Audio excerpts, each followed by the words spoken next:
बिरयानी खा रहा था, बाजू में दुकान है। 11:30 बजे के टाइम पे ये वाक़या हुआ है। तीसरा वाक़या हो रहा है, इंसानी जानें जा रही हैं।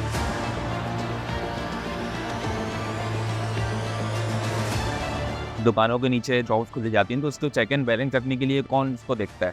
कोई चीज़ बनती है तो उस वक्त तो नहीं मालूम किया जाता, लेकिन जब तक इंसिडेंट का शिकार हो जाती है तो फिर इस चीज़ की इन्वेस्टिगेशन होती है कि एलपीजी गैस की शॉप थी जहाँ पे धमाका हुई और बड़ी तादाद में यहाँ पे गैस जो है ना खरीदो फरोख्त की जाती है।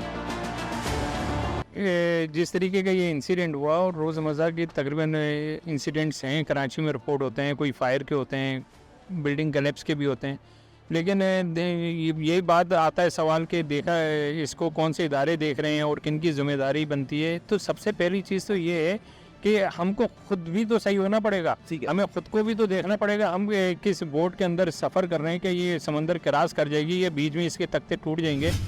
तो यहाँ का एनओसी दिया हुआ था आपने इसकी ऐसा हमारी कोई एनओसी नहीं है, इसकी यहाँ पर कोई एनओसी नहीं है, इसके अलावा भी नहीं होती हमारी एनओसीज, क्योंकि हमारी एनओसीज को कंसिडर नहीं किया जाता। सर कंसिडर नहीं किया जाता। जैसे एक मैं आपको बताया कि कहीं पे भी जगह शॉप्स, अगर मैं क्या सिलेंडर्स की कोई शॉप्स खुलनी चाहे खुल जाए, उसका क्या एक अमल होता है कि क्या क्या पॉलिसीज़ होती हैं कि किसके मुताबिक उसको जगह रिहायशी यहाँ पर इस तरीके से इजाज़त दी जा सकती है? ये तो मैंने आपको बताया ना कि सब चीज़ें प्लान करनी चाहिए कि मकसद रिहायशी, अगर ऊपर रिहायश है तो नीचे तो इस तरीके के गैस मार्क्स ये अपना गैस सिलेंडर्स वगैरह को अलाउ ही ना करें तो वो ज़्यादा बेहतर है।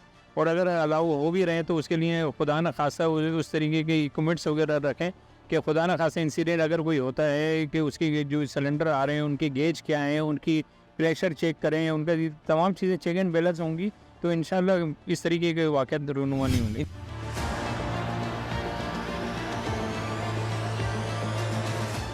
नाज़रीन, हमारे साथ कुछ लोग मौजूद हैं, यहाँ के इलाके मकीन मौजूद हैं, इनसे मालूमात करते हैं, इनसे जानने की ये कोशिश करते हैं कि जिस वक्त ये वाक़या पेश आया, किस तरह से वाक़या पेश आया। इनसे ज़रा पास में अस्सलाम वालेकुम भाई, क्या हाल है? करिए। वालेकुम अस्सलाम। किस तरह से ये वाक़या पेश आया, क्या बता सकते हैं आप?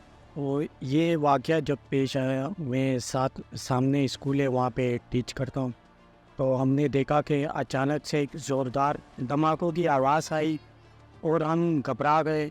हमें घबरा गई, जैसे ही हम बाहर कॉरिडोर में निकल के देखे तो हर तरफ धुआं हो गया। तो हम फ़ौरन से बाहर आके जहाँ पे इंसिडेंट वाक़या पेश आया वहाँ पे गए तो लोग अफरा तफरी मचाए हुए थे, लोग ज़मीन के नीचे दबे हुए थे, कुछ लोग सामने गिर के जिनके ऊपर उनके कपड़े भी नहीं थे। हमने फिर उनको पकड़ के एम्बुलेंस के अंदर डाला, फिर वो एम्बुलेंस ले गई। जो हमारे साथ एक और भी भाई मौजूद है, इनसे भी तरह बात करते हैं। अस्सलाम वालेकुम भाई, क्या हाल है? खैरियत?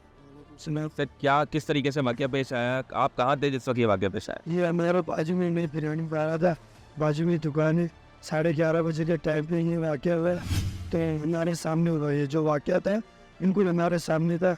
जैसे कि हम अचानक से आए, अवैन ने देखा कि फिर अवैन ने लोगों को बचाया, निकाला कि डेट तो ऐसे ही नंबर उस पर डेट हो गया तो जिसमें से हम लोग कोई गुंजाइश ही नहीं था बचने का। यहाँ असिस्टेंट कमिश्नर और डीसी इसका एक बड़ा रोल है कि वो यहाँ पर जाके इलाकों में चेक करेंगे। अगर इलाके में रिहायशी आबादी के अंदर अगर ये सिलेंडर्स और इस तरह की शॉप्स खुली हुई हैं तो सबसे पहले उनको एनओसी दिया कैसे जा रहा है, रखा कैसे जा रहा है, ये आप ज़रा गौर करें कि मामला चल क्या रहा है।